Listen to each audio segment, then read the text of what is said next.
Good afternoon, all of you, and welcome back to the research seminar series of ISID. Today, we have a very special guest, Dr. Manuel Gonzalo from Argentina, and he is a professor with the National University of Quilmes, and he is also associated with the National University of Chelicito, if I'm pronouncing right.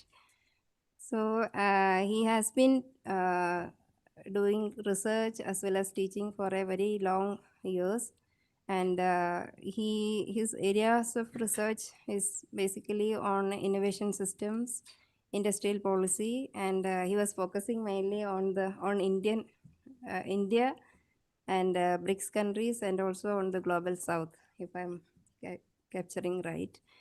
So welcome, Professor Emmanuel to ISID and also our research seminar. And he has authored several publications, including a book titled India from Latin America, Peripherization, State Building, and Demand-Led Growth. And today his presentation is focusing on Indian health, economic, and industrial complex since COVID-19, reflections on Global South. So in this, he'll be using a very comprehensive framework through which he'll be capturing both the industry side of the issue, of the healthcare issue, as well as the healthcare side, basically covering the hospitals, testing laboratories, clinics, and things like that. So, so that's about today's presentation, and we will hear more about it soon. And before entering to the presentation, I will also introduce the three distinguished panelists we have. Starting with Mr. Ashok Kumar Madan. He is very popular among ISID audience in the what is happening. So he was present in our last presentation also on the pharmaceutical sector.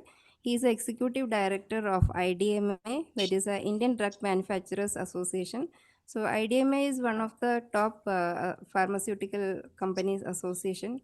So it has more than 1,000 companies as members, and he has been very much part of the policy dialogues on pharmaceutical sector, and he has been also writing through ORF, the columns through ORF. So that's why uh, he is going to be one of the most appropriate panelists, as he'll be able to tell us about the industry side of his presentation. So next, I'm extremely happy to introduce Professor D. Narayana sir. He is my teacher as well, and he has been with the Center for Development Studies as a professor, RBI chair professor, and he after that he has joined the Gulati Institute of Finance and Taxation as a director, and sir has been part of several important committees of the government of Kerala, including advisor to the Kerala State Planning Board, and he was a member of the Kerala's Public Expenditure Review Committee, and he was a chair of the committee implementing Karunya Health Insurance Scheme in Kerala. So he has been writing several articles and publications he has written, especially on the healthcare system. So he is going to be another important asset for today's presentation.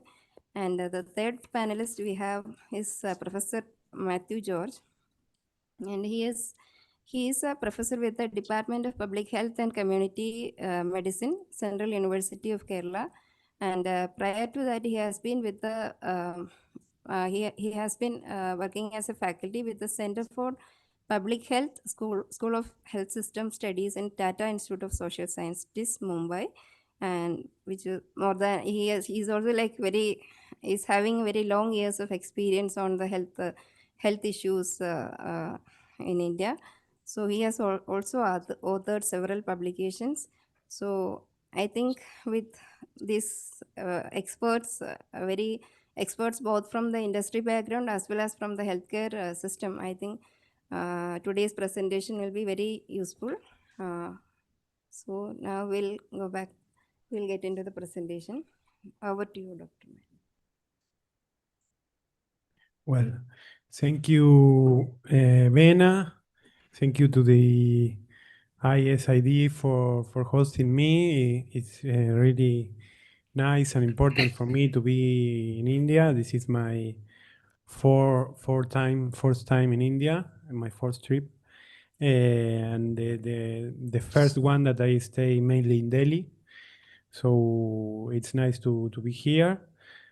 Also, thank you to RIS because they support my trip here.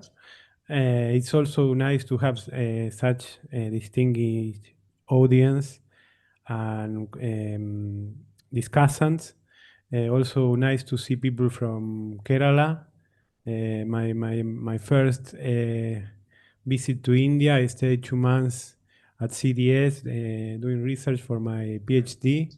So I really like Kerala and the Keralis. So it's nice to have people from Kerala as discussant and that they have such experience in the sector. Well, that said, I will. So thank you very much. That said, I will start with the presentation. Oh. No, this is a little bit of my presentation, but Bena already said most of the things. This is my main and previous work on India. It was my PhD thesis. I defended it in 2018, and then I work on this book.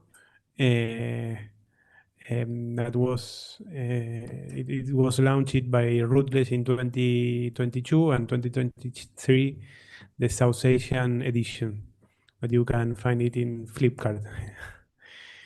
Well, but going to our discussion, um, a little bit about because I think that perhaps it's a little bit strange an Argentinian talking about the Indian health system coming from so long and why with an Indian audience. Of course, that I will.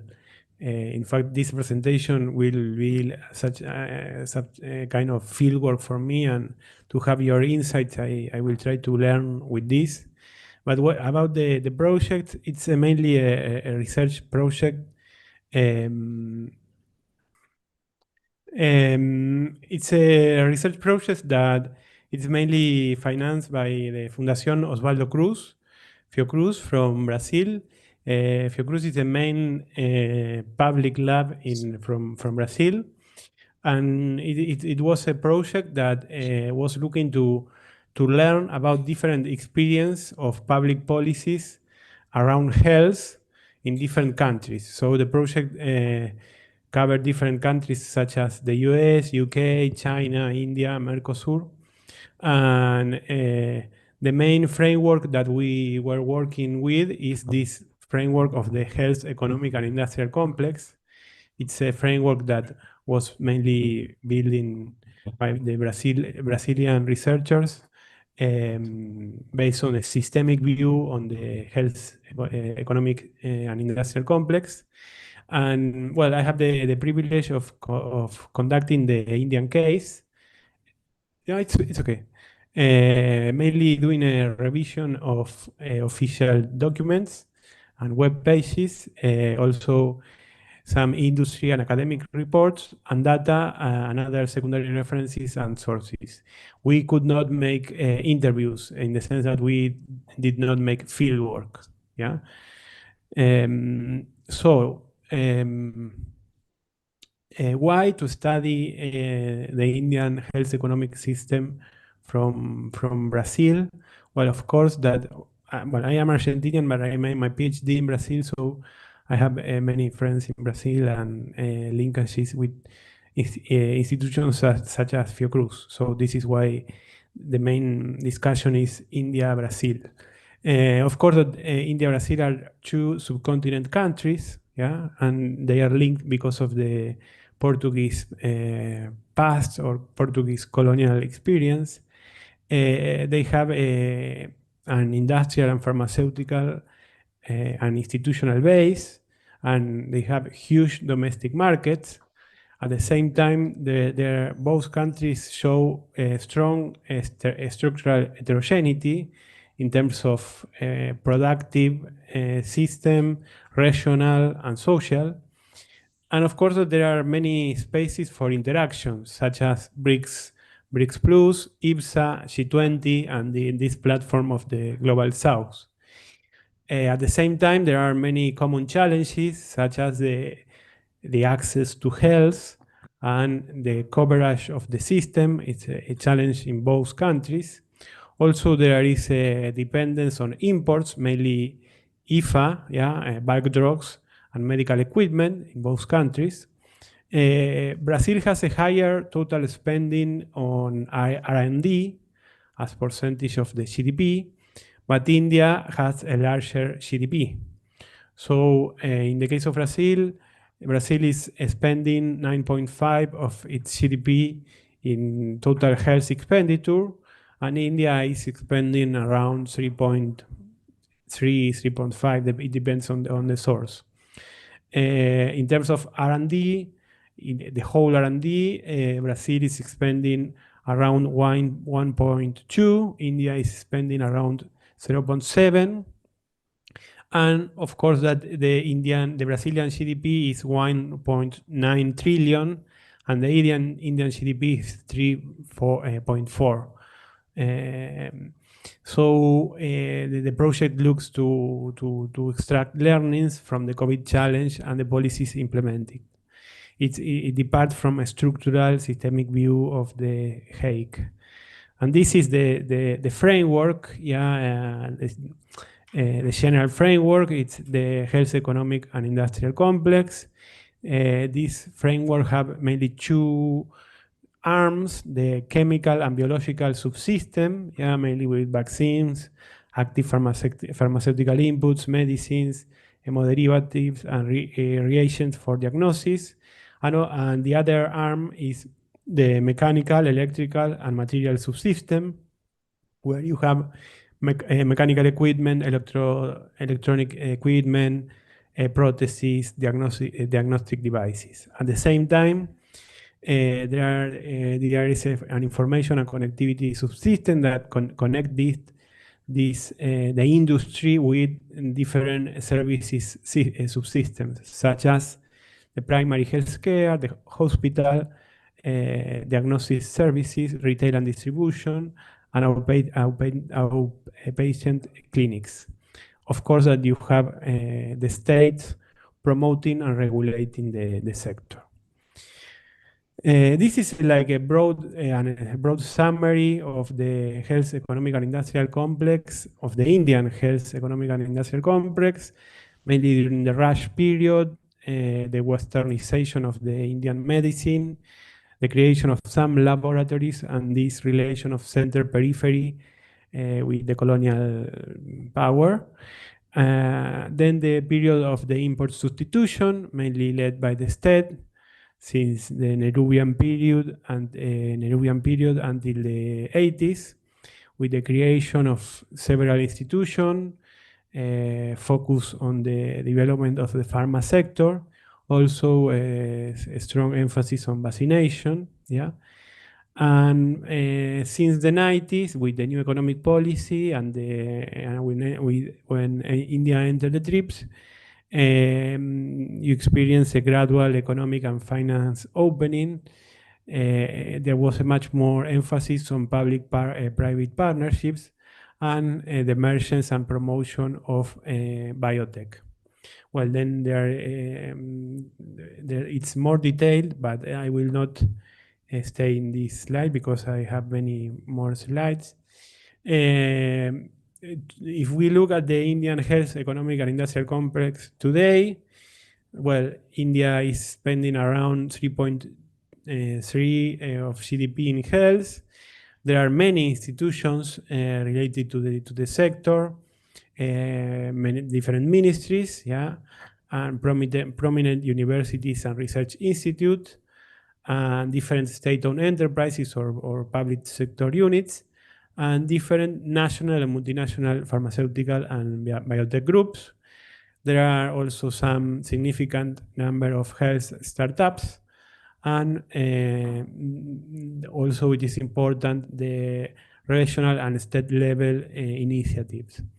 If you look at the access to the healthcare system in India, you will see that it is mainly much of the expenditure is being done by the private sector. It means that the coverage is not so strong in terms of public support to the people. Yeah, so there is an issue to work. Um, some more data on this.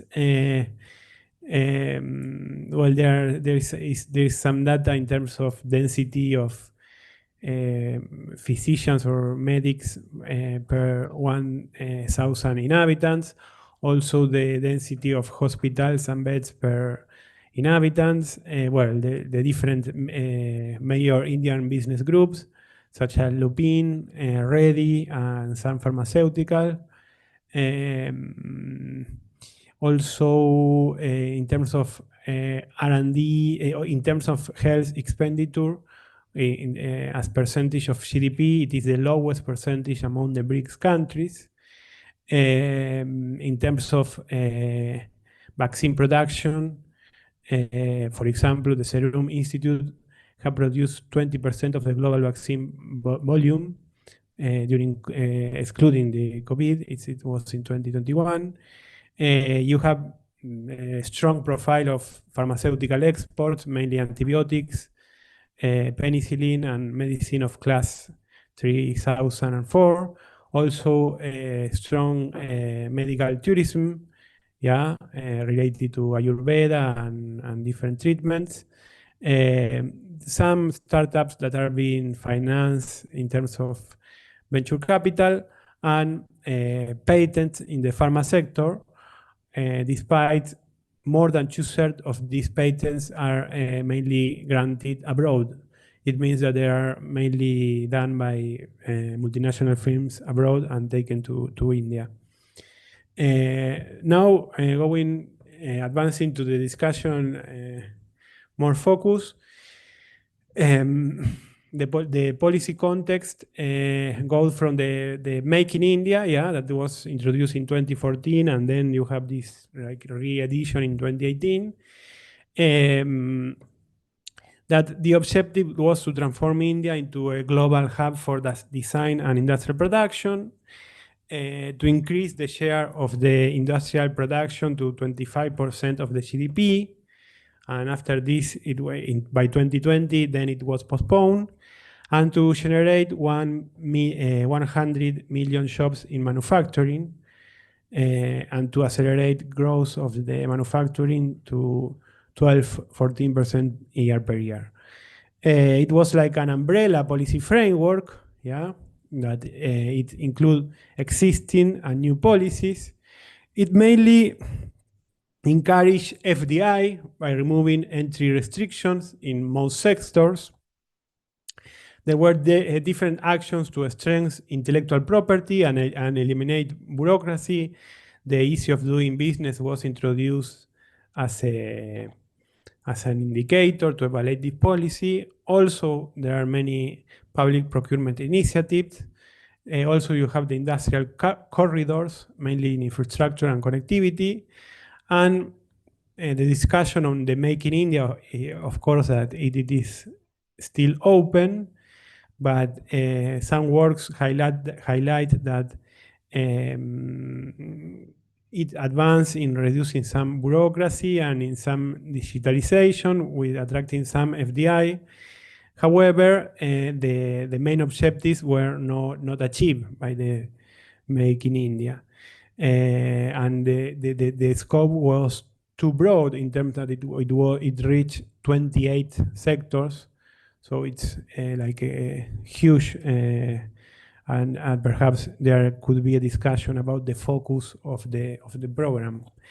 But going to the COVID period, you implement the Admirabar Bharat. I don't know if my Hindi is good. And during this, with this move, it was some kind of another redefinition of the idea of self-sufficiency that India is dealing with this idea from the phase of Gandhi and before.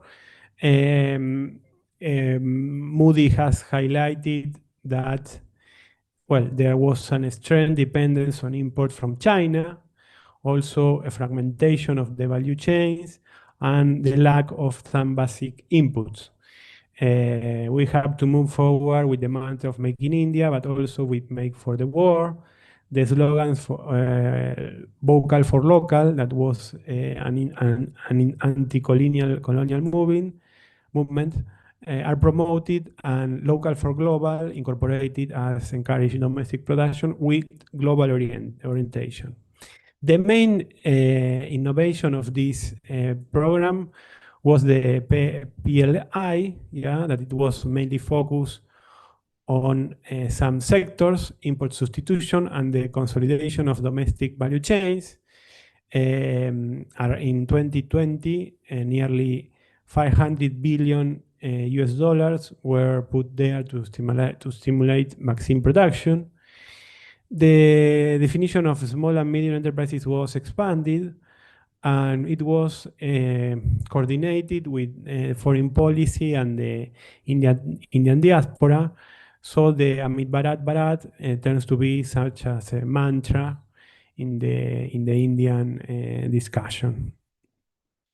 Well, now going specifically to the policies implemented, mainly the India has four main arms in terms of the policy making. One, of course, is the Ministry of Health and Family Welfare. But then you have the Ministry of Chemical and Fertilizers that have mainly the production of mainly pharma. Then you have the Ministry of Science and Technology with the Department of Biotechnology that is mainly focused on biotech. And you have the Ayush Ministry, that then we will discuss a little bit on this. The Ayush Ministry, we have seen that it has an important budget in order to do policy. Focusing in the policies of the Ministry of Chemical and Fertilizers, the Department of Chemical and Petrochemicals. Well, I will not speak about the Indian pharmaceutical industry. You know most of this the relevance that it has and the challenges that it has. But I will try to advance with the PLI. 53 IFAs for import substitution were chosen due to their extreme dependence on imports. For a total of 41 pharmaceutical products.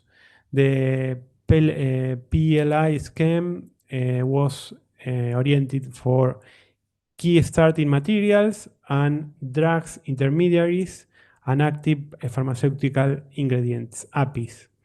So it was mainly some kind of fiscal exemption scheme. For example, bulk drugs based on fermentation receive a fiscal incentive of 20% for the first 4 years and 15% in the 5th year and 6% in the 6th year. Bulk drugs based on chemical synthesis benefit from 10% incentive rate over the 6 years. Each beneficiary company can receive up to approximately 3.5 million US dollar over a period of 6 years, and a total of 900 million US dollars is located to the scheme exclusively for greenfield projects. Over the 20 new active pharmaceutical ingredients have been manufactured in recent years under the PLI scheme. The PLI scheme for pharmaceuticals, denominated PLI 2 in 2021, aims to diversify into higher value medicines such as the complex generical, biological, and biosimilars.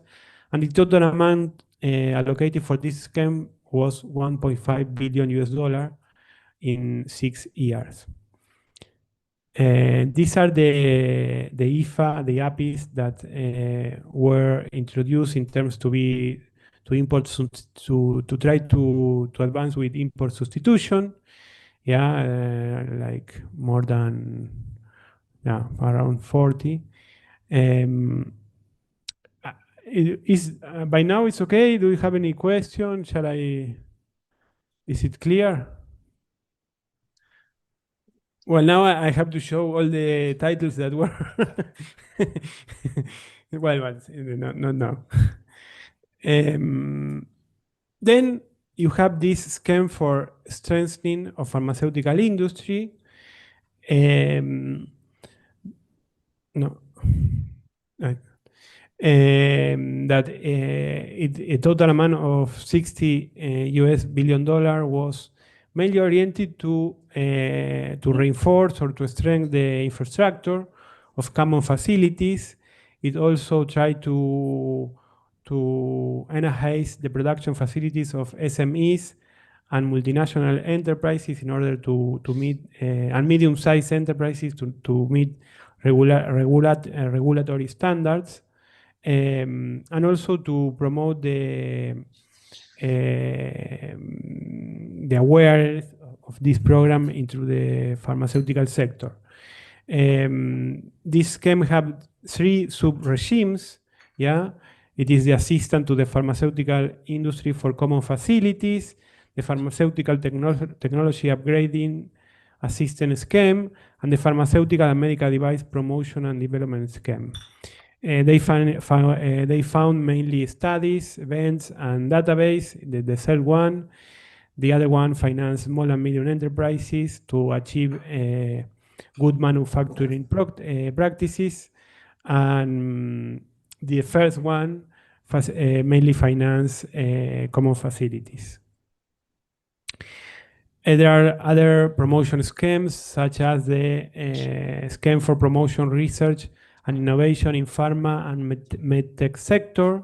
Mainly, this is focused in the relation between industries and universities and industries.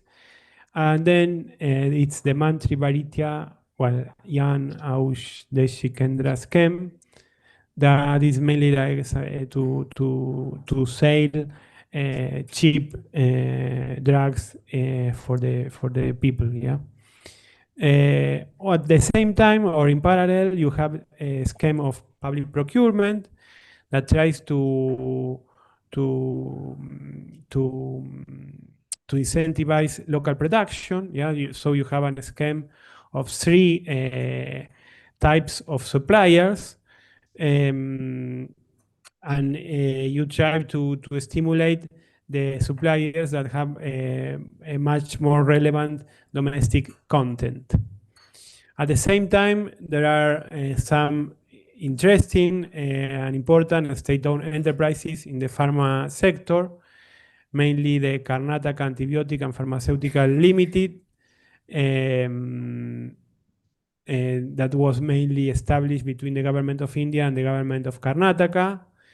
They produce mainly dry powder injectables, liquid injectables, tablets, capsules, and dry syrups and suspension.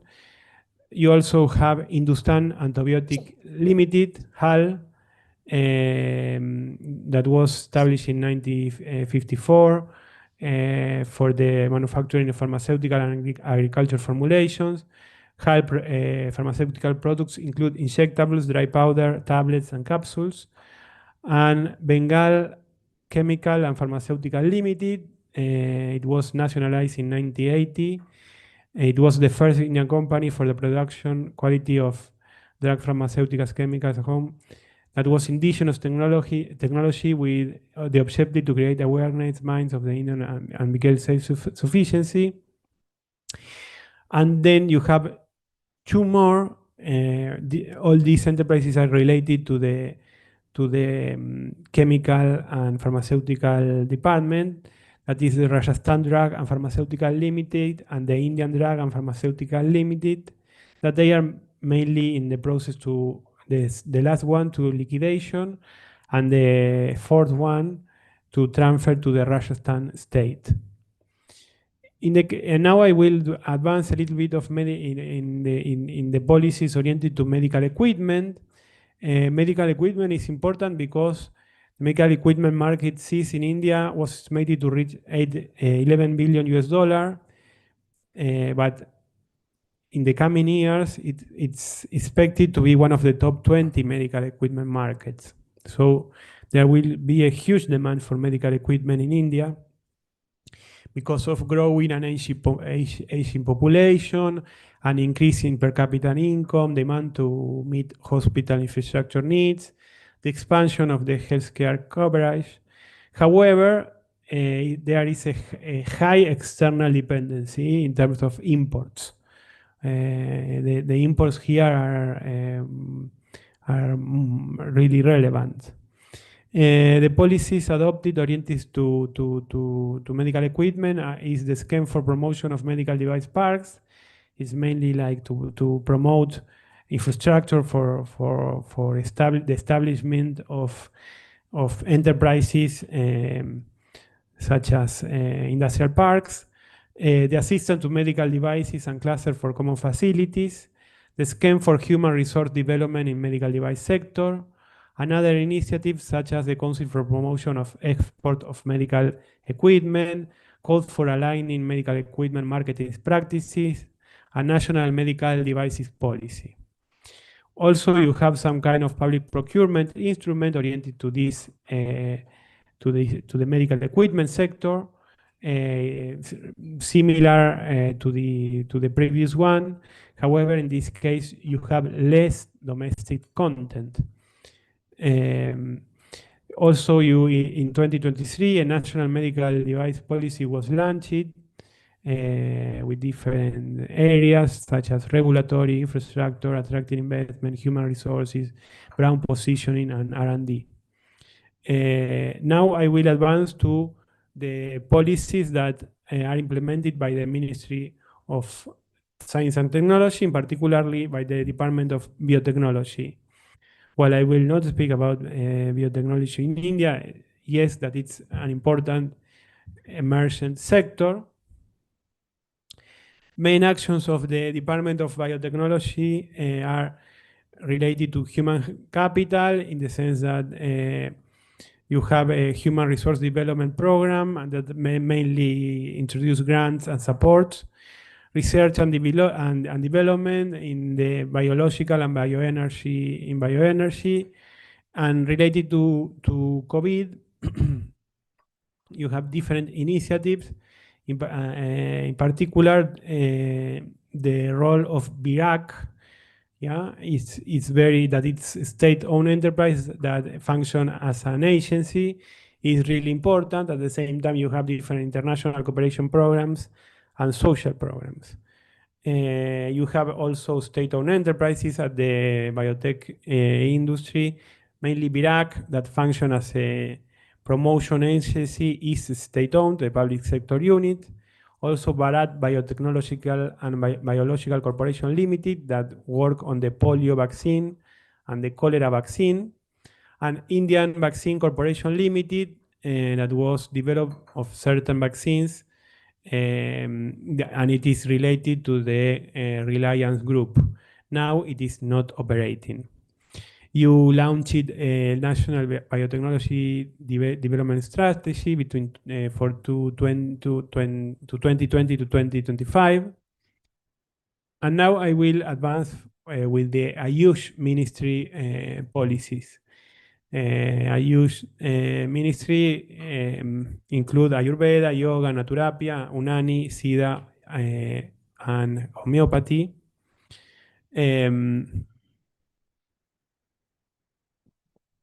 There were several schemes, such as the Ayurgariam scheme to train, spread, and test the Ayush knowledge, mainly focus on R&D and patents. Yeah, the scheme support for the creation of Ayush support infrastructure based on three axes: the insertion of Ayush in public health, Ayush and sport medicine, and the modernization of the infrastructure of the Center of Excellence in Ayush.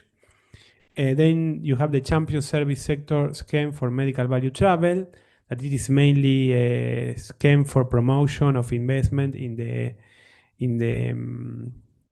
medical tourism. also the promotion of international cooperation, the scheme to validate AYUSH medicine in India and abroad, the conservation and development of sustainable management of medical plants. It is important because India have a huge biodiversity and phytotherapics, and the national mission of AYUSH in coordination with the states, the different states, to try to improve the access to AYUSH by increasing the AYUSH hospitals and dispensaries. Well, the Ministry of Health has advanced with this National Digital Health Mission. That is an important area because of the with 1.46 billion people, you have huge data in terms of health, and this is relevant nowadays. And to conclude and try to go to the discussion, I mean, the idea was to present like the whole set of policies introduced since the COVID. India shows that several productive and STI instruments and actions were put in place since COVID-19. The role of the state continued to be of main importance, but in particularly through public procurement, tax exception, state-owned enterprises, support for startup, infrastructure development, centers of excellence, international cooperation, north-south, south-south, digitalization. But do we need a pandemic or a war to align efforts? What happened after COVID-19? There are some public policy dilemmas in conflictive and fragmented societies that are our societies of the global south.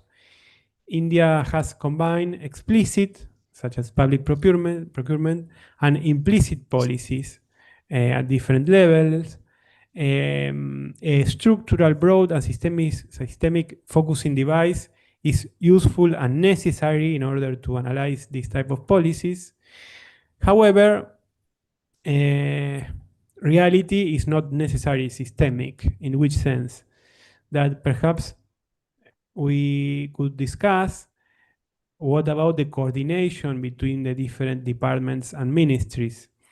Although each department and ministry has its competencies and policy areas well defined, it seems that there is some degree of coordination. It needs to be further explored about the coordination between the different ministries. It seems that they are working in different, in a quite isolated manner.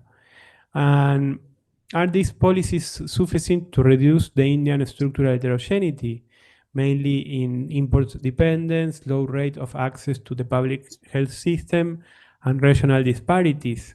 Are low caste class enough contemplated in these schemes? The importance of the domestic market, demand, and capabilities. BRICS are quite similar at this point. There are huge countries. But what about the other countries of the global south that has less scope to use the public procurement? There is huge space for collaboration among BRICS countries, despite their heterogeneity and regional fragmentation. But what about the global south, which is this space, the G20? And that's all. Thank you very much.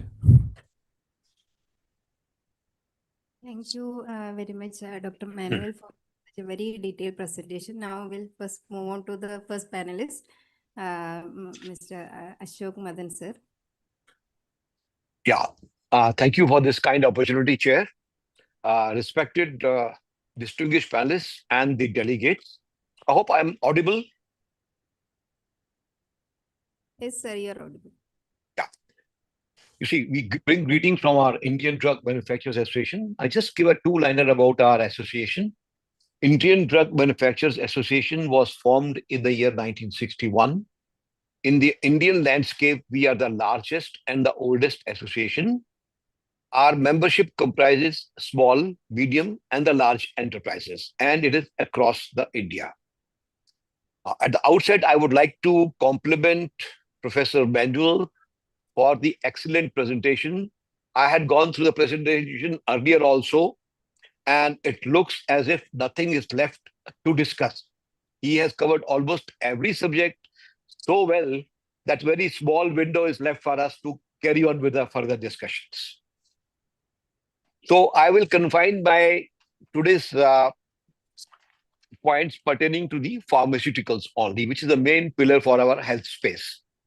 Now, India has emerged as the third largest producer of pharma in the world. We are almost 1/10 by value in terms of the generic preparations. We are affordable and we are accessible. If we look at our share, almost 20% of the world generic share is with India. And we are supplying to more than 200 countries, and we are meeting almost 50% of the generic demand of the USA. Also, we can say every one tablet is among the 3 tablets which are consumed in the world, which is coming from India. Now, we have reaffirmed our position as a pharmacy of the world through our timely and responsible global outreach during the COVID times. Now, COVID times, we have seen certain nations had tried to conserve the things for their own use, whereas we Indians, being in a way that we believe the world is all together, and we had no notion about the nationalism or internationalism, and we had gone further to our frontiers, catering to the needs of our neighboring countries and further on also. If we look at the vaccines, we supplied vaccines to almost more than 100 countries. And vaccine, if we look at, it is not only at the COVID time that we produce them. We have a past history of the vaccines also, and India had been doing a commendable job as far as vaccination programs are concerned. The smallpox, the dreaded disease, was eliminated in 1980. The guinea worm disease in 2000 in India, it was eliminated. And the maternal neonatal tetanus was eliminated in 2015. Polio was eradicated in 2014. So we had a good history as far as the understanding of vaccines and their production was concerned. And when the COVID came, we were able to come up to the expectations of the world.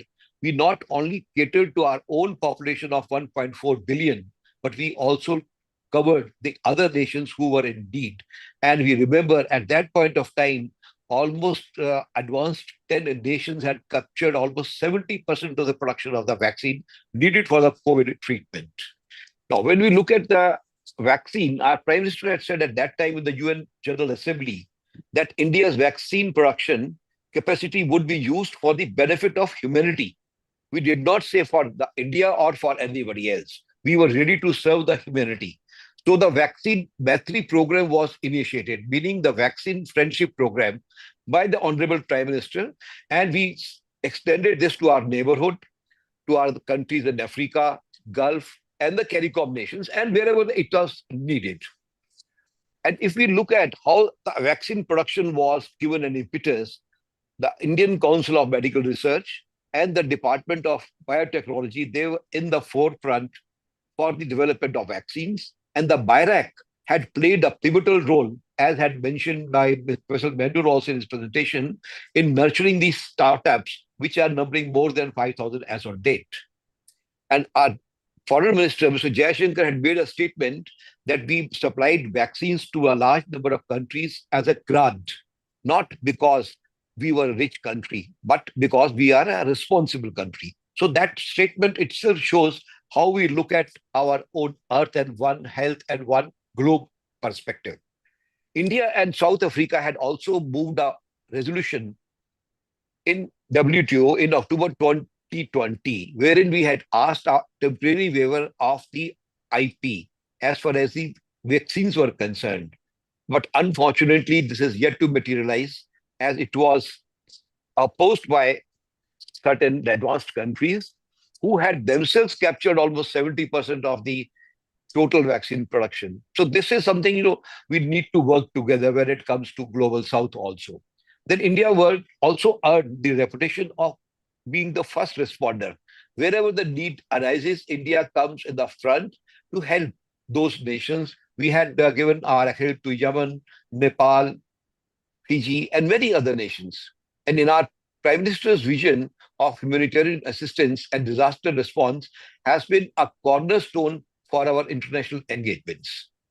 We Indians believe that borders should not be a constraint as well as the health concerns are there. The Indian pharma sector, if you look at, we have. Hello? Hope I'm audible. Yes, sir. You're audible. Yeah. The Indian pharma sector is a net foreign exchange earner. We are exporting at the moment to around 200 countries, and our exports are around $30 billion, and our imports are only around $9 billion. So it shows the state, our acceptance of quality throughout the world. We also maintain a global trust through a strong intellectual property protection framework, and we are fully compliant with the TRIPS, which was laid down.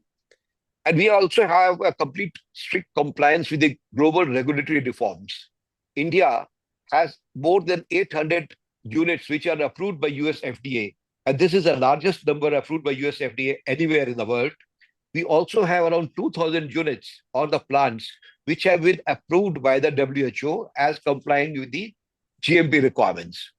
The government of India during the time of COVID had taken a very, very important step in giving an impetus to the production of the drugs within the country, because it was felt that we were dependent on a single country. With the result, it became a question of national security when the COVID had arisen. Certain provinces in the specific country were closed. We were finding it difficult to get the medicines or the raw materials. So it was decided that those 41 critical raw materials, as had been shown by Professor Manuel in his presentation also, we should start working for production within the country. And out of those 41, we are saying around, say, 21, 22, we have started producing in the country. And rest we are on the way, because those are the fermentation products, the products produced through the chemical synthesis, and the also key starting materials, all the intermediates, what we call. Then we had the bulk drug policy also. 3 bulk drug parks have been approved, and already we have 74 clusters within the country which are producing the pharmaceuticals, the APIs, and the formulations. When it comes to the bulk drug parks, they are self-sufficient by themselves in terms of regulatory requirements, and also with the common facilities like common effluent treatment plants, the common infrastructure, the testing facilities. So they will all be provided within the same unit. So we are sure with these 3 parks also coming up, we will have a good production of the APIs within the country, and this will also cut down our dependence on other countries for the imports. When we look at the foreign direct investment in the country, as also has been mentioned, we allow 100% in case of the greenfield projects, and 74% up to is allowed in other projects without any requirement from the government approval. For ground units, if you require more than 74, then it has to go for a approval process with the government of India. Then when we look at the South-South cooperation, Professor Manuel has asked, what about the global South? He has also raised the question, do we need the wars to align the efforts for the purpose of betterment of the humankind? Yes, it is very right. That is a right question which arises in the minds. Achieving the health equity across the global South requires a collective action in manufacturing, regulatory harmonization, innovation, and trade. And this cooperation should go beyond the declarations. It must build the institutional and industrial frameworks. We as an India would like to make suggestions to our brother nations in the global South to replicate India's cluster-based manufacturing in diagnostics, vaccines, and APIs, establish the regional vaccine and API hubs under the public-private partnerships, also promote regulatory harmonization. We also request to recognize the Indian pharmacopoeia, which will help in further innovation, and also the imports of the medicines which are required for the use in the countries at much lower price as compared from the advanced countries.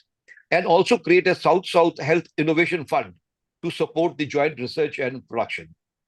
India's digital health programs like COVID, the e-Sanjeevani, and the telemedicine protocols they are the public goods, and we as a country are ready to help other countries to acquire them, to use them without any further requirements of financing. And also, we would like that the platforms like IBS, BRICS, G20, and G70 are utilized for the public good and for the deepening of technical cooperation. No single country should dominate the access to APIs, the bulk drugs, or the life saving medicines. And these products should not become a strategic policy during the time of tensions. The time has come for a fair, distributed, and resilient health infrastructure system built by and for the global south. India's pharma and health manufacturing strength is not just for our good, but we say it is a global public good. We remain ready to co develop and co produce our goods with our friends in the global south, ensuring access to all the affordable and quality healthcare for all. Thank you, Chair, for the kind opportunity. Thanks a lot. Thank you, sir, for highlighting the strength and also the contribution of the mainly in the Indian companies and also important policy aspects you have mentioned. And now we'll move on to the second panelist, Professor D. Narayana. Thank you, Bina, for inviting. Am I audible? Yes, sir, you're audible. Okay, thank you. Thank you, Bina, for inviting me to this very important round table. Just a minute, please. Yeah, good.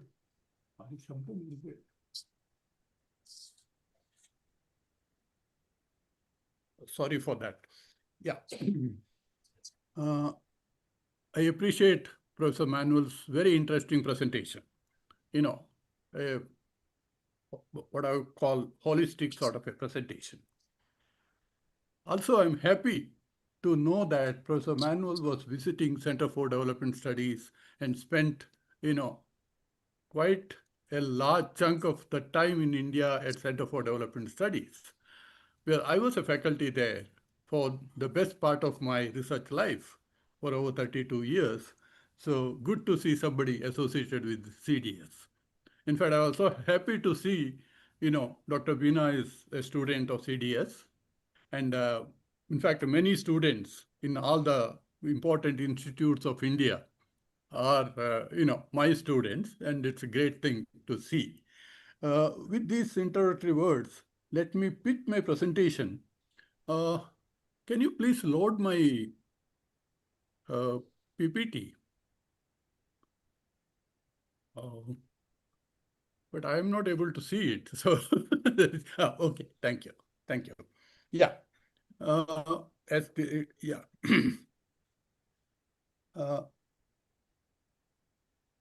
Now, you see, as mentioned by Mr. Ashok Madan, Professor Manuel's presentation was so vast that he has left very little for us to fill. And of course, Mr. Madan found his own niche because he talked about the drug industry, how vast it is and all that. Now, as you would notice, both Professor Manuel and Mr. Ashok Madan were giving you a supply side perspective. Now, that gives me an opportunity, or rather that opens a small window for me to fill, that is the demand side perspective. Because there are some very interesting and very crucial things happening on the demand side, which is often neglected. In fact, quite a lot of the development of the drugs and medical devices are very important for what is happening on the demand side. So I turn to that. And when we talk about demand, now there are some very clear patterns across the states of India, because it crucially turns up on the age distribution of the population. And as always, now when we talk about the demand side, it's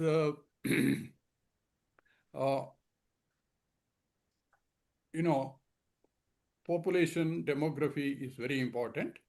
And also, you see, Professor Manuel emphasized, or rather ended his talk by focusing on the need for coordination between departments and ministries.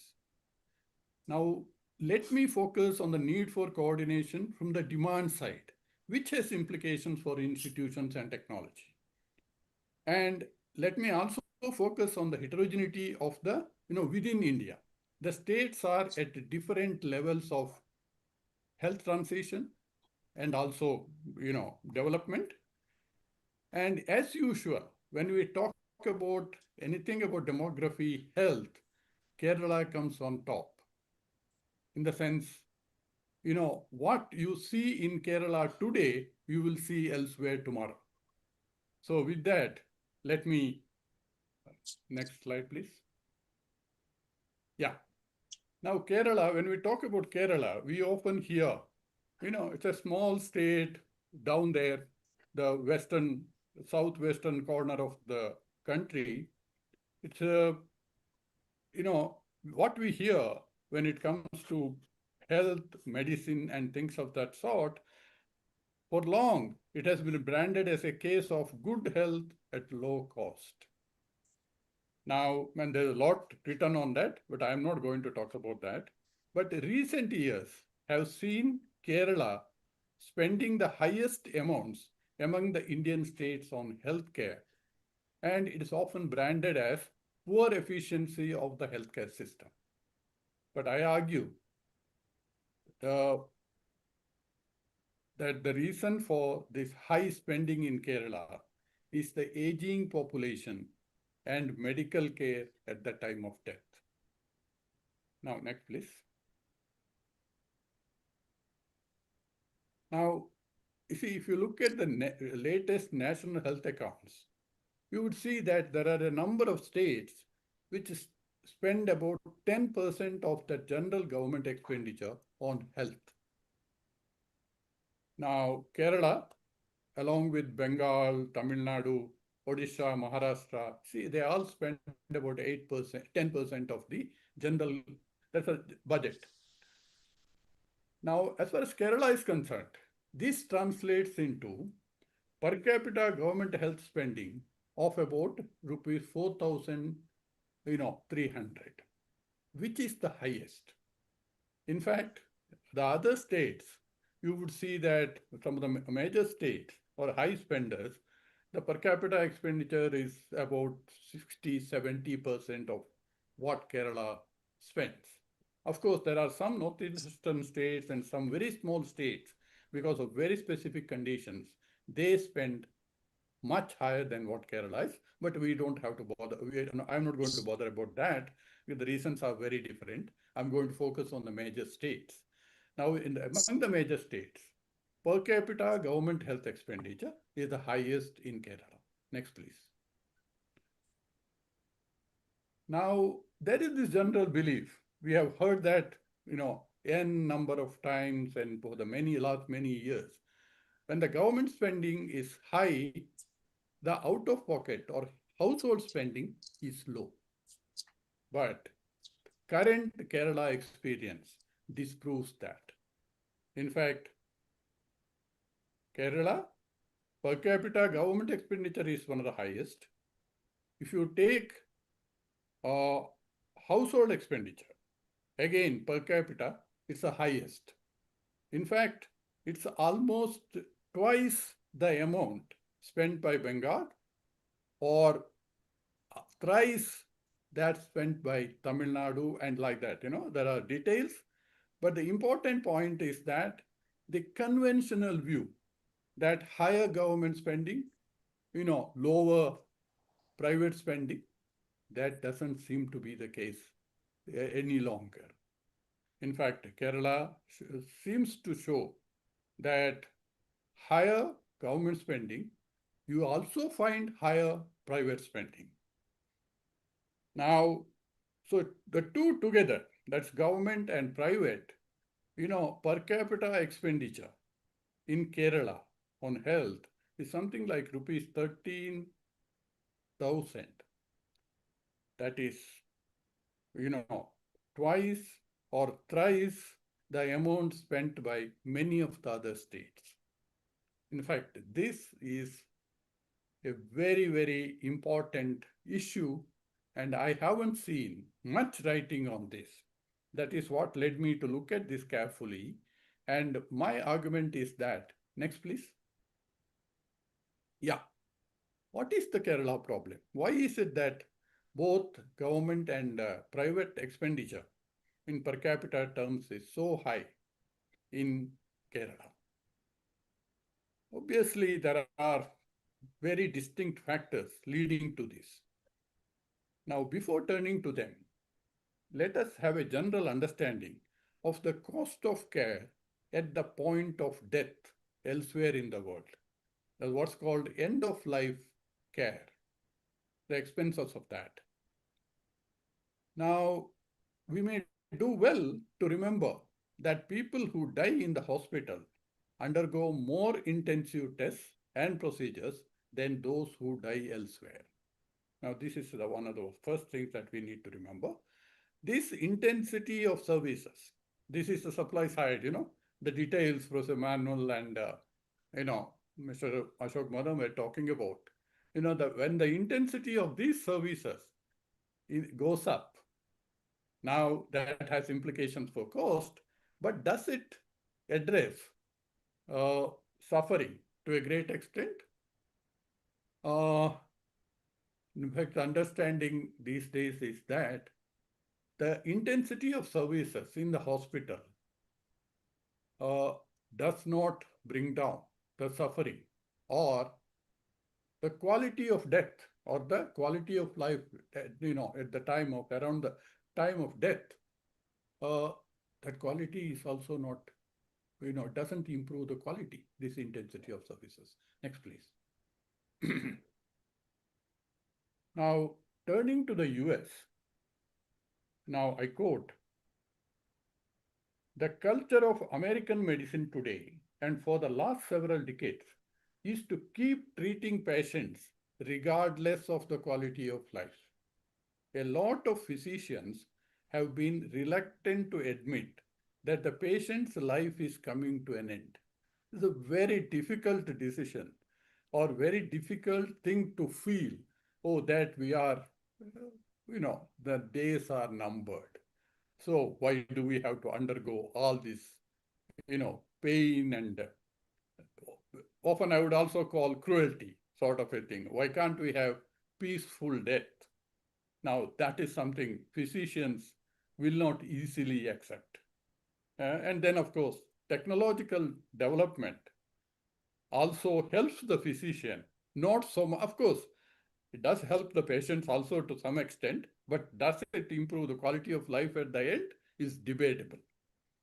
And the general understanding is that hospitals are not good at caring for dying people. But people end up in hospitals. But then why do people end up in hospitals? That's because their pain or symptoms are not addressed outside. We do not have institution systems to address this, which can be addressed, but we do not have. Societies don't think a lot about that. And then what happens is patients, even when they do not want to suffer, the sort of intensity of care, medical care, towards the end of their life, they are forced to move there. Next, please. And an overwhelming majority of people, if you ask them, they wish to die at home.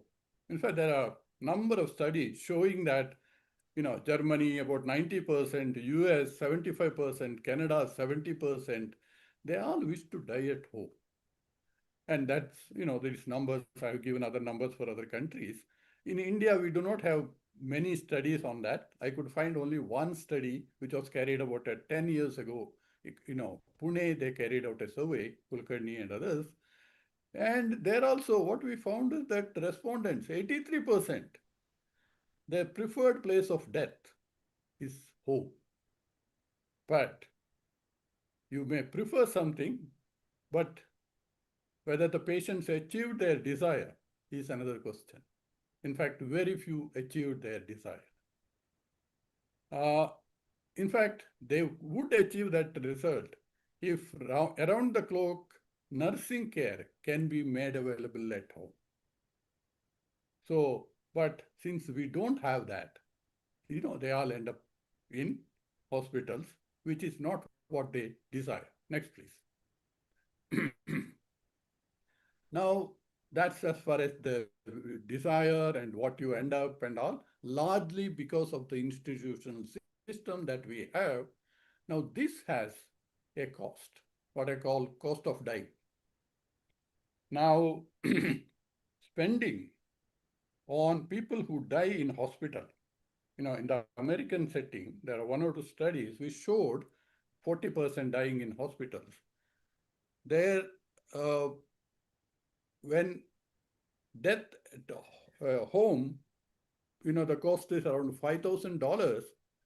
It's about 6 to 7 times that for those who died in a hospital setting. In fact, there are comprehensive reviews of studies which show that country after country, these multiple 7, 8, 10, it goes on like that. It's a very high cost of dying in hospital. Even the Indian case, I haven't shown the data. If you carefully put together the data of one of these NSS rounds, you would find that it's pretty high. When it's something like rupees 7,000, one of the, outside places, it could be 1,80,000 or sometimes 10 lakhs and things of that sort. That's what, but I have still not analyzed it fully. That's why I have not shown that. So the point is that cost of dying in hospital is, exceptionally costly. It can ruin you. Next, please.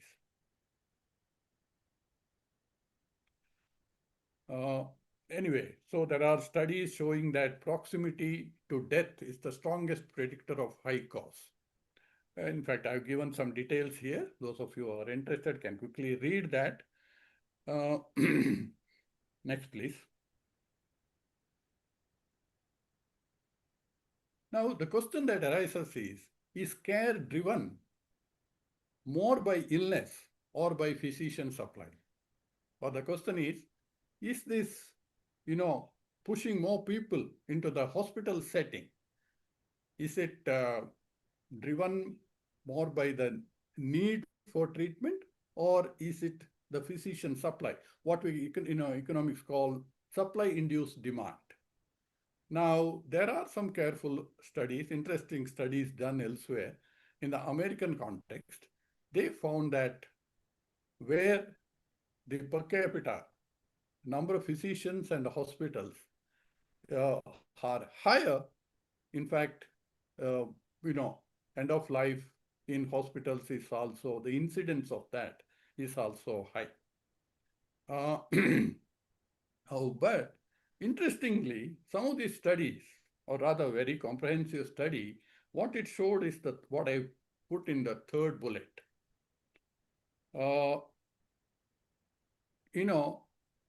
You control for baseline case mix and things of that sort.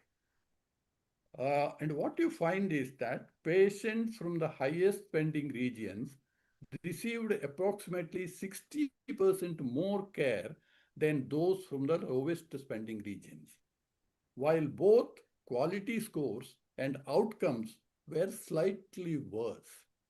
This higher spending, does it give you better quality or outcomes, that is prolonging life?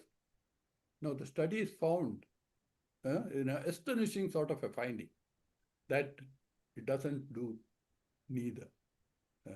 Next, please. Yeah, this I have already covered. Now look like, so if it doesn't improve quality of death, if it doesn't prolong life years or life days, then what is it that drives these patients into hospitals. In fact, there is a strong feeling that physician supply might be leading to that. Now, that's where, immediately takes me to Kerala. Kerala is also a case. If you look at the Indian sort of a, panorama, you will find that physician supply is high, hospital bed supply is high, and there is also a sizable private sector.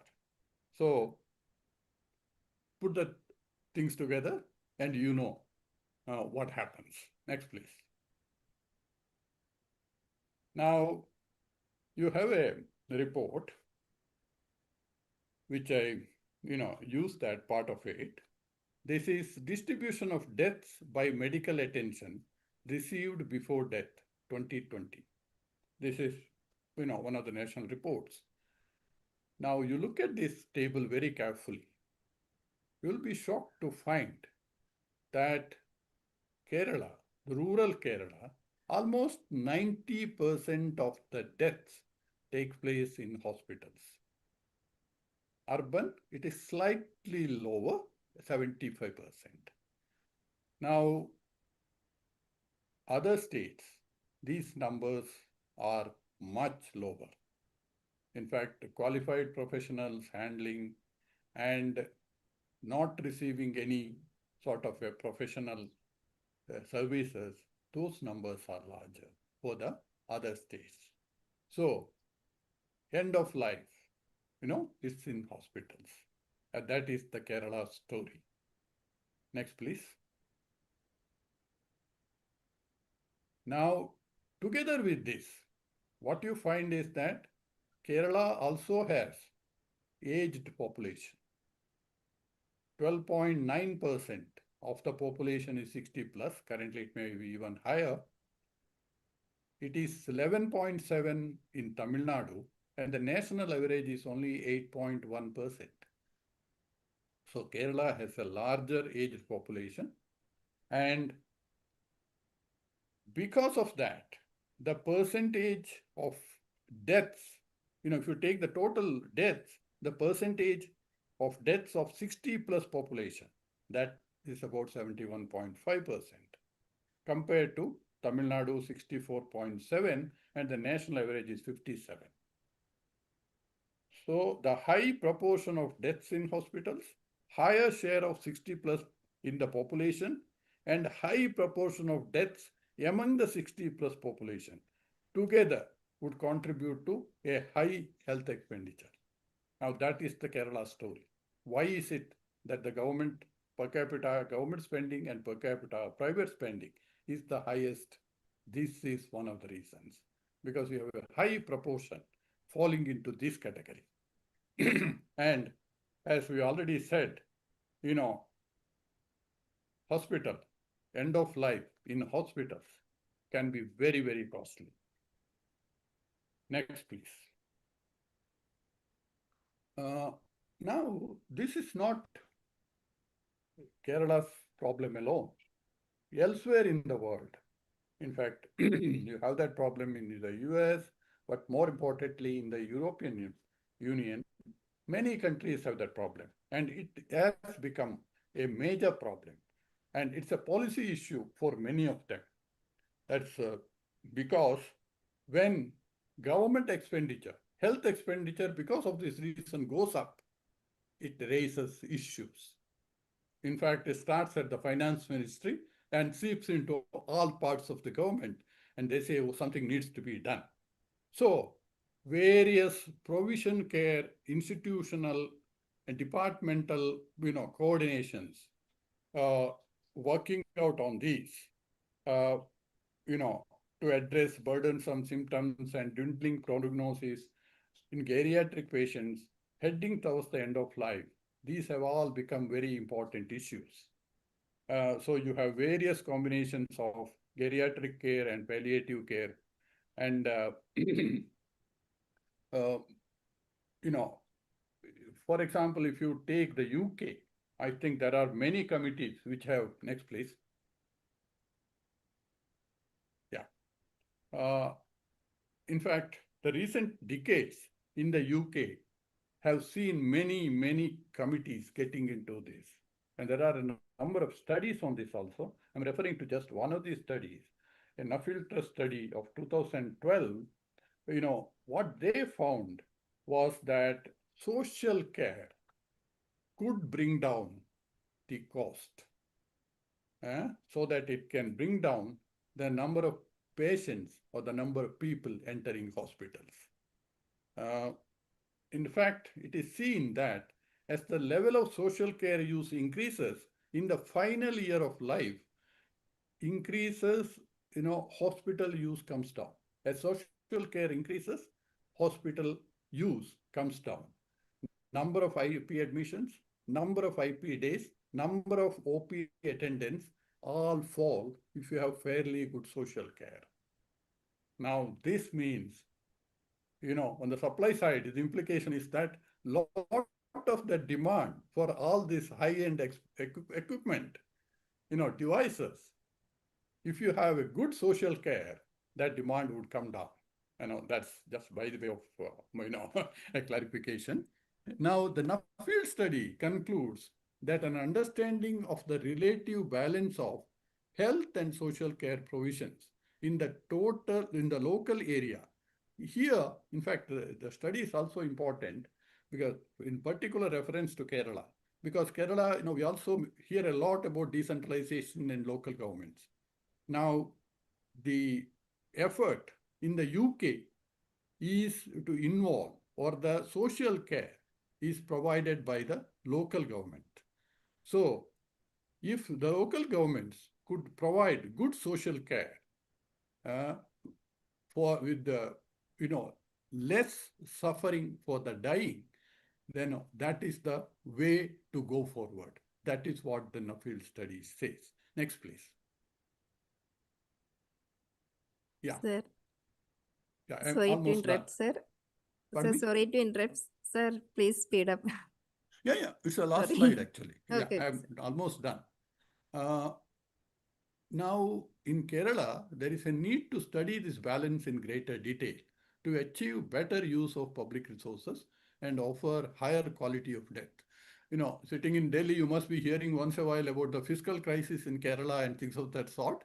Especially in that context, I think Kerala needs to study, the balance between how much of hospital care and how much of social care and what sort of social care.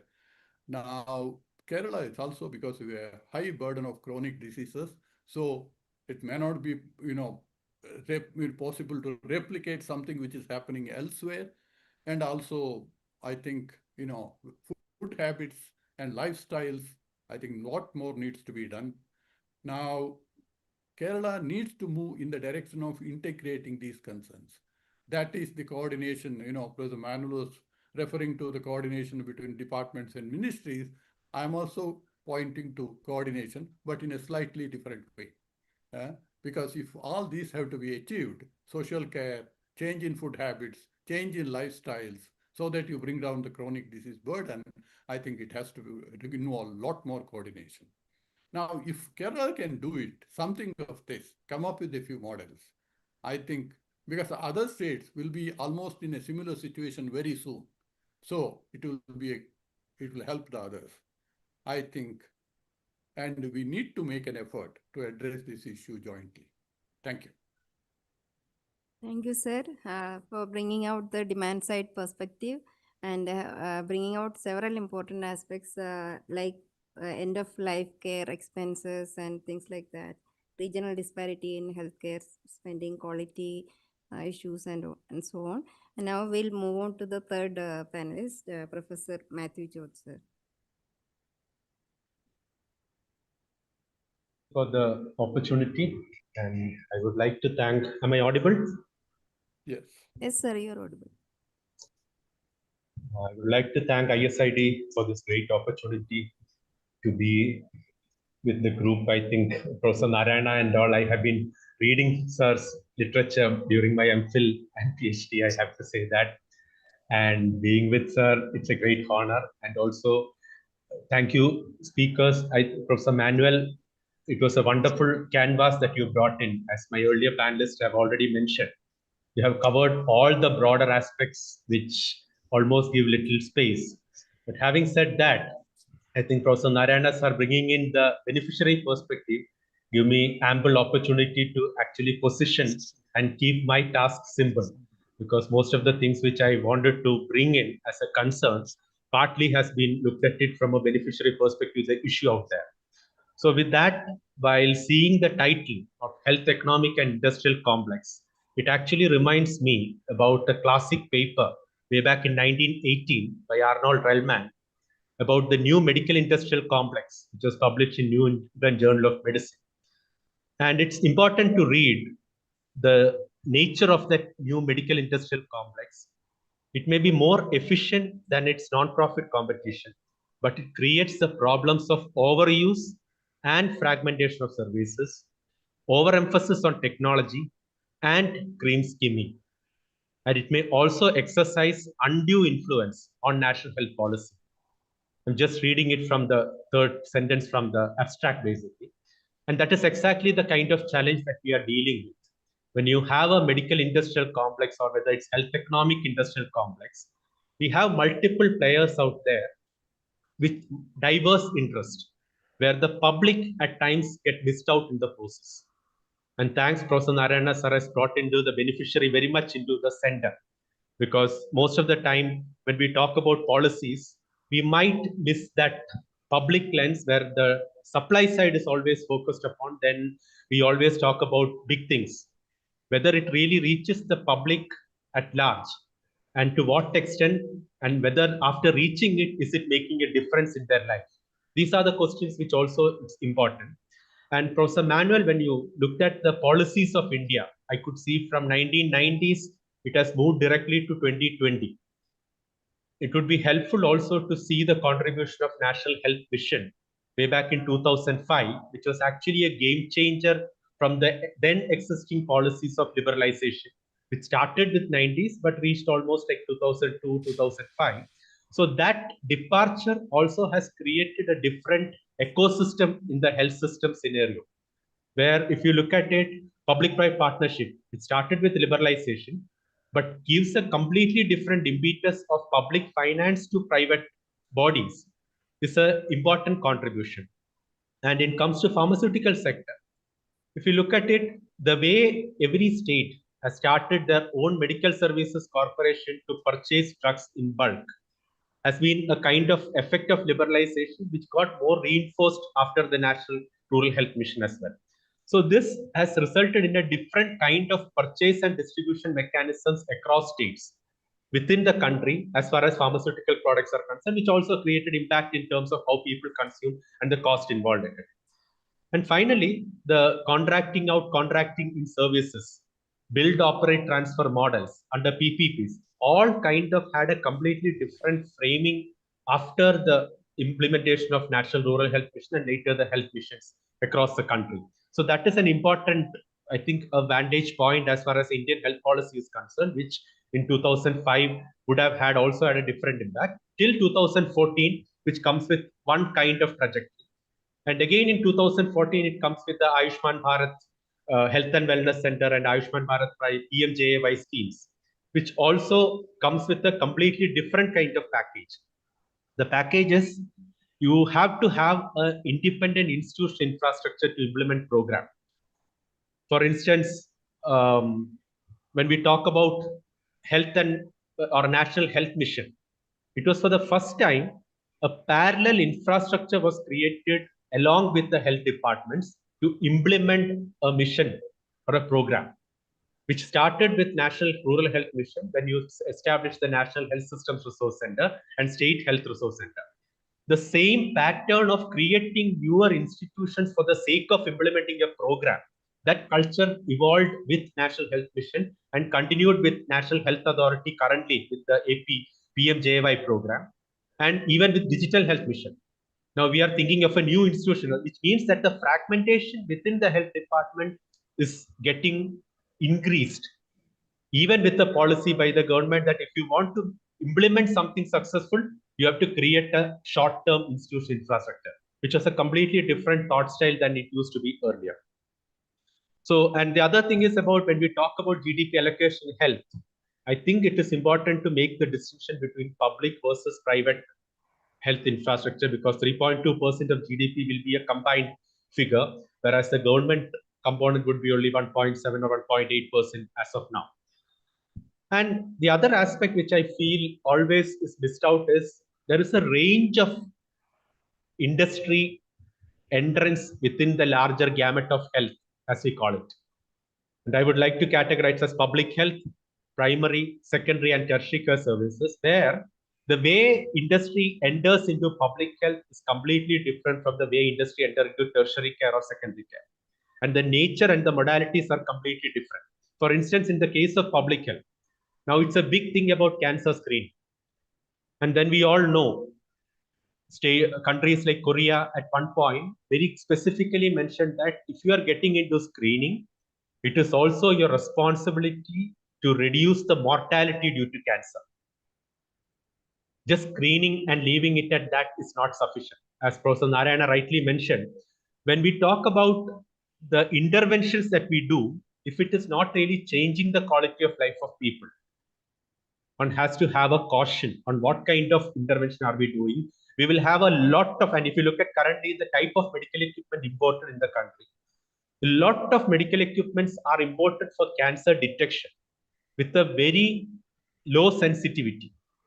With a very high sensitivity. And the implication is that it's only a potential possibility which further need to be confirmed with a PET scan or any other. Now, is this kind of screening helpful? If so, for whom? Those kind of questions becomes important. And moving on to the digitizing data. Now, there are a lot of issues about digitizing health data. To what extent that translates it into a better life of people is something that we need to. So when you look at the larger industry, I feel that we talk about insurance, we talk about diagnostics, we talk about pharma, but the core of healthcare per se at times get missed in the process. And that is where I would like to bring in the role of curative care, where hospital as an industry, how much we are entering into that terrain. And a lot of pharmaceutical companies and even the clinics, pharma clinics, are coming with a brand nowadays. And that brand also is identified with the larger companies as such. So chain of clinics, chain of pharmacies is getting established in a big way. Secondary care has predominantly become the monopoly of private hospitals.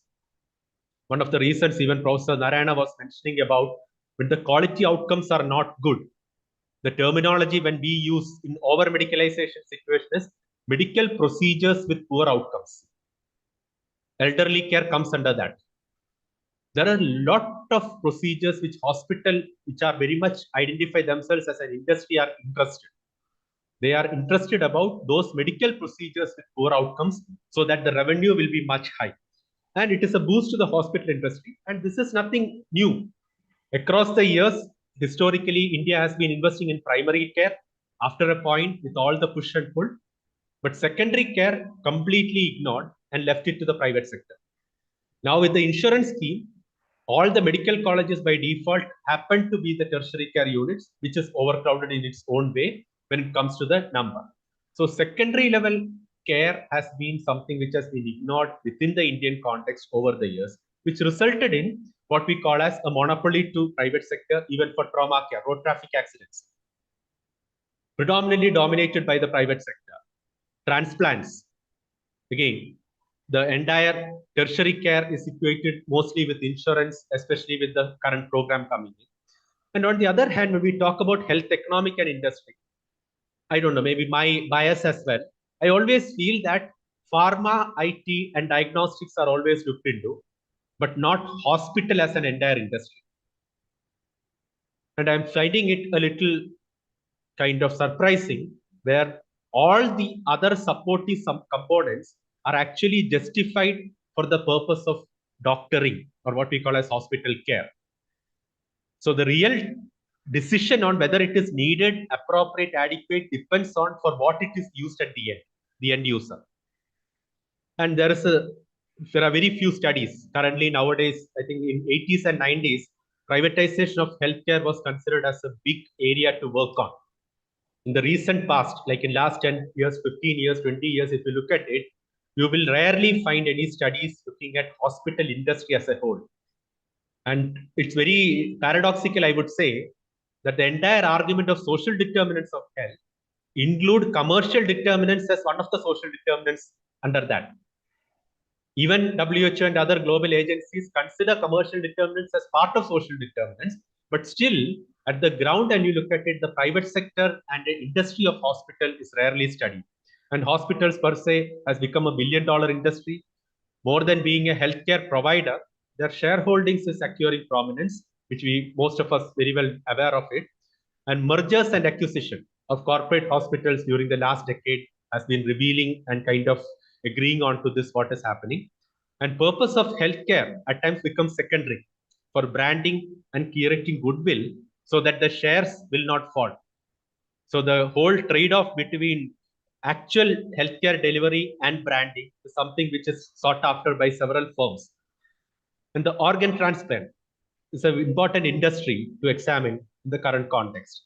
What proportion of public hospitals are into organ transplants? What proportion of poor and middle class can afford organ transplants? To what extent is the survival rates as far as organ transplant is concerned? These are becomes very core hospital-centric care outcomes that one need to examine, which then calls for even seeing hospital as an industry.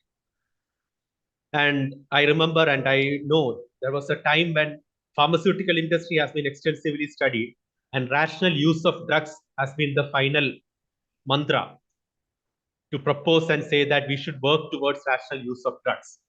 Now, I would suggest instead we should put it as rational practice of medicine. In fact, as part of my PhD, one of my finding has been Kerala being a highly medicalized society creates opportunities for commercial interests to operate in hospitals. So there is a combined effect of medicalization and commercialization working together so that uncertainty will be easily managed in favor of profits. So that is the way it operates. And Professor Narayana also mentioned about supply-induced demand. In economics, we talk about inflation, but a working paper series in CDS, I think in 2006 by Kunjikannan and others, have given the term mediflation. Whenever there is a supply-induced demand for healthcare, the term used is mediflation. So it's a combination of over-medicalization and commercialization that also decides on what decides the nature of industry. So the last point which I want to make is, why is it that we need to examine the policies of health economic industrial complex? Obviously, first important reason is the contribution of industry to the healthcare sector and vice versa, whether healthcare is also contributing itself as an industry. But for me, I would say the most important component is also to see how the public who seek care from the sector is benefited or not by the kind of supply of services out there, to what extent it gets affected. And unfortunately, hospital as an industry gets skipped most of the time when one focuses on supportive services like pharma, diagnostics, IT, and insurance. And that I feel is a big lacuna, especially when you look at the costing within hospitals. What a specialist nowadays earn in a private hospital is 5 to 10 times more than what a specialist earn in a public hospital, not as direct salaries as well as others. Now it's a matter of compensation. Who decides? And on the other hand, in public sector, we say that there are shortage of specialists. If the market is out there for specialists to earn 5 times, why should a specialist come to a public sector? If you calculate the number of seats, it's not shortage. Every year, I think more than around 60,000 to 80,000 seats are there for post-graduation, which doesn't, in 5-year cumulative period, it should lead to 3 lakh, 5 lakh postgraduates out there, which should not lead to any shortage of specialists in our country. The point is, we are not able to attract shortage in the government sector, which is the reason why specialist shortage is generally talked about. And it is time to focus on hospital industry and position it at center when we focus on health economic industrial complex is what I think. Maybe also my biases from public health and health systems. So I kind of have my own kind of biases. And I stop with Relman's quote, closer attention from the public and the profession and careful study are necessary to ensure that the medical industrial complex, or here I would say health economic industrial complex, puts the interest of the public before those of its stockholders. Thank you. Thank you, sir, for bringing out the privatization and monopolization issues related to the healthcare system. So we are already exceeded the time. So I request Dr. Manuel to kindly respond to some of the questions if you want.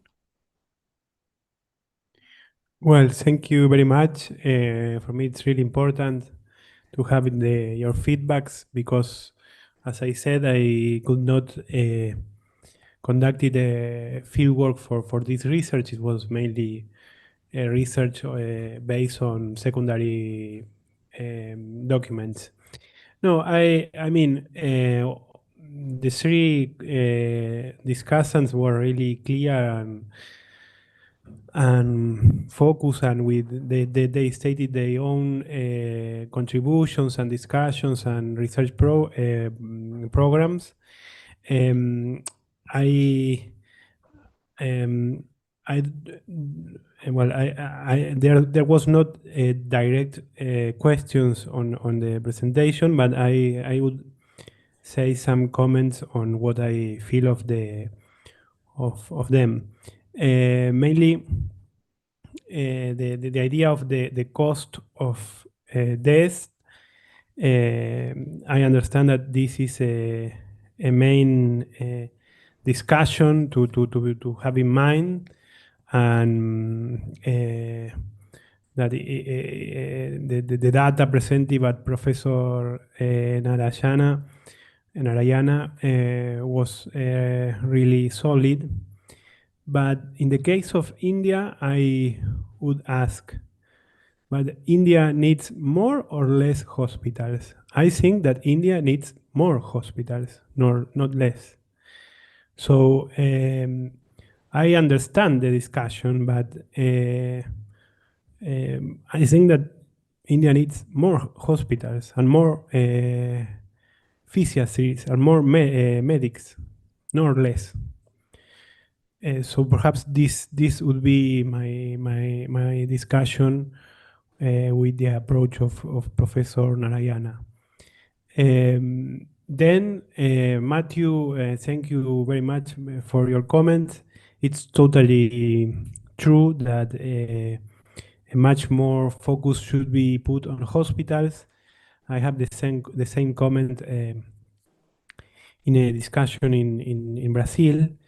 But the thing is that, well, in the case of my presentation, it first, it was not the main objective, in the sense that it was mainly that the policies that were there. I mean, to catch the policies that were there. It was mentioned that there were some policies in order to build infrastructure and hospitals in India, but the objective was to have a landscape of the reaction after COVID and the whole set of policies. That said, I agree with you in the sense that hospitals have to be put in the center. At the same time, for me, there was a methodological limitation. That was that I was in Latin America. I could not access to make field work. I tried to make some interviews by Zoom, but it was not so easy to find these interviews. But I agree with your point. Totally agree. I perhaps it would be good to think if the idea of a health, economic, and industrial complex, that I find interesting in the sense that it is a broad idea to deal with health. I don't know if Matthew have some critics or differences on this. I think that perhaps yes. And to Professor Madam, thank you. It was a really informative speech and presentation. For me, it's also good to have an insight from the industry side, and you catch. I mean, most of the items of my presentation. So thank you very much for your comments. I don't know if there is any specific question, but I do not have any comment on your excellent presentation. So this would be my word. Thank you very much.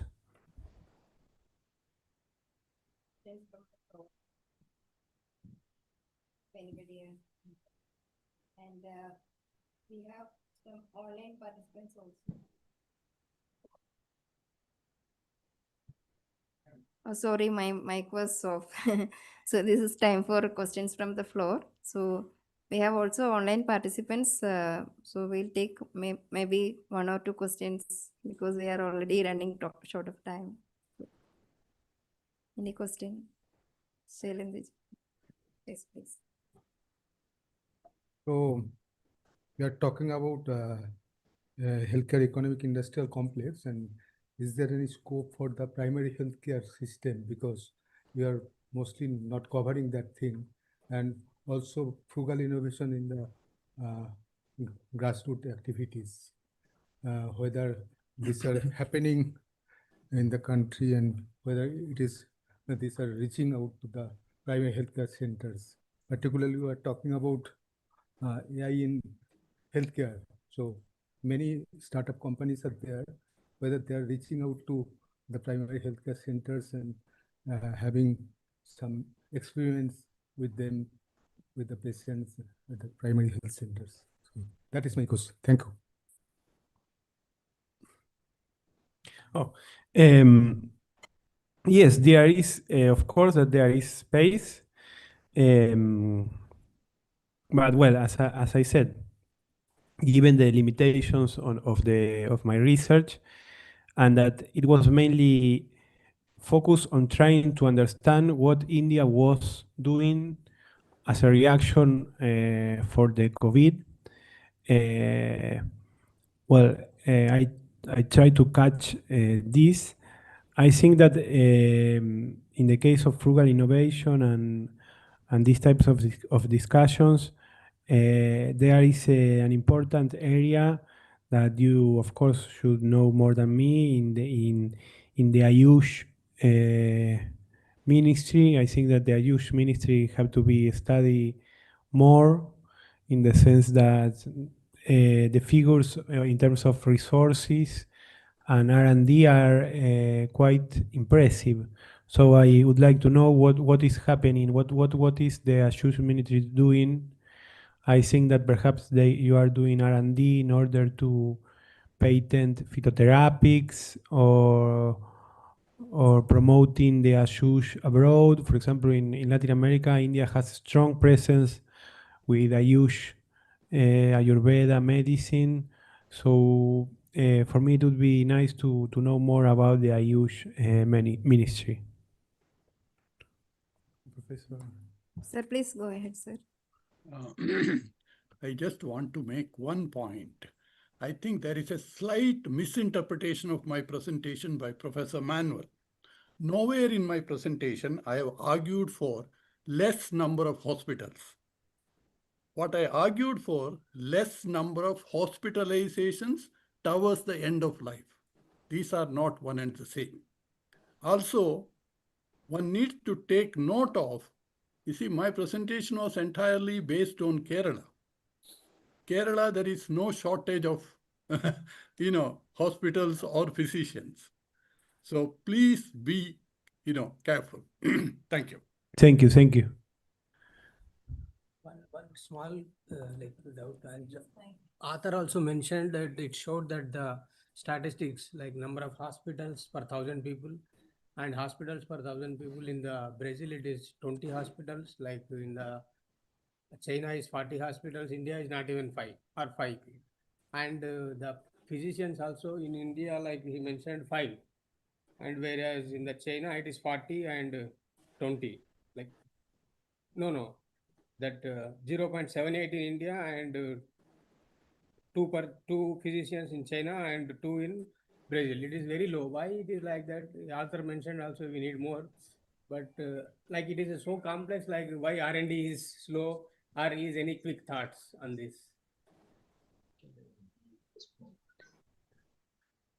So, which is the question? Sorry.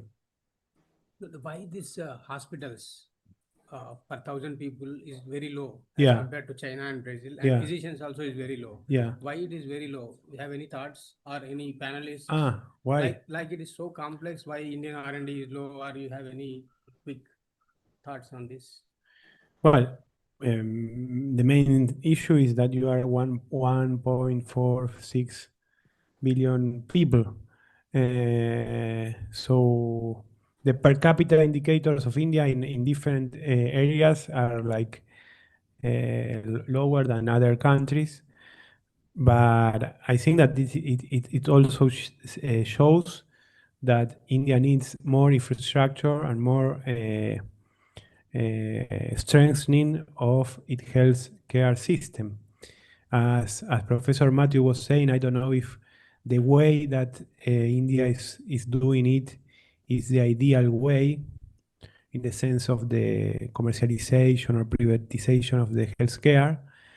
But I understand that India needs more expenditure, public expenditure on healthcare and more hospitals and more physiatrists. It's like my main idea. Can I? Can I?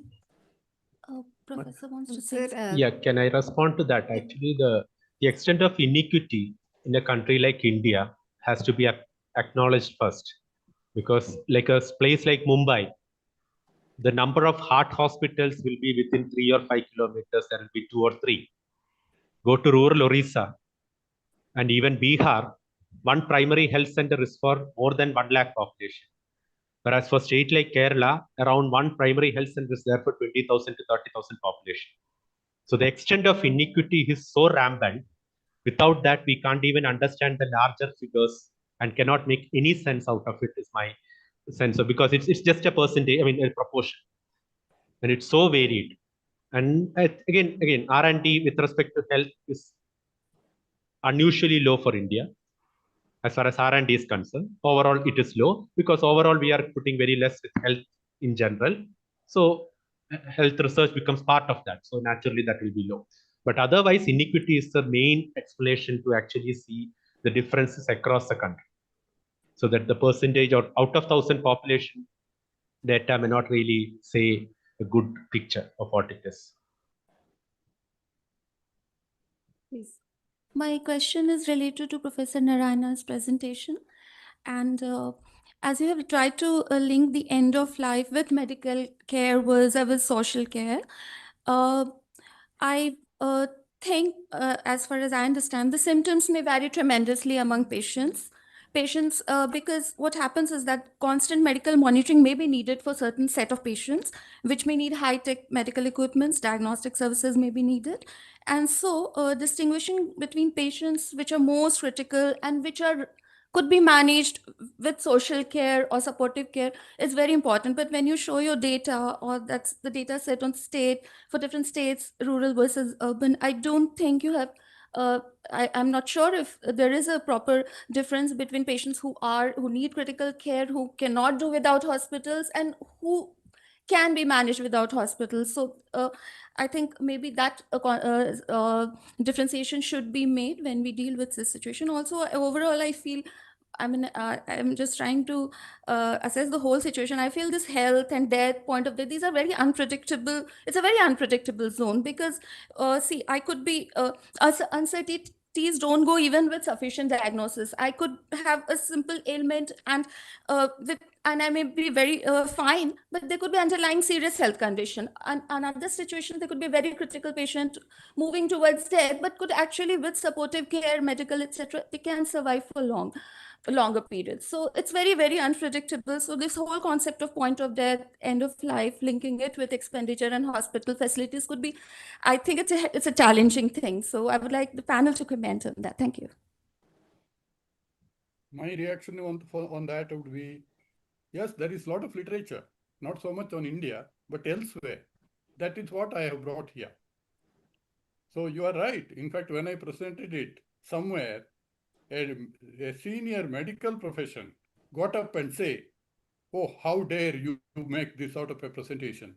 We are often caught taken to task for not attending to some patient enough. So you see, that is the complexity. I don't have anything else to say on that. Is there any other comments, sir? Madan sir, do you want to say something, sir? No, thanks a lot. It's been a very rich experience listening to all the panelists and the questions on the floor. Thank you very much. Thank you. So now we can wind up there. Okay, thank you everyone. So please join us in our future seminars also. Thank you. Thank you very much. Thank Thank you. you. Namaskar. Thank you. Thank you. Thank you, Bina. Thanks, sir.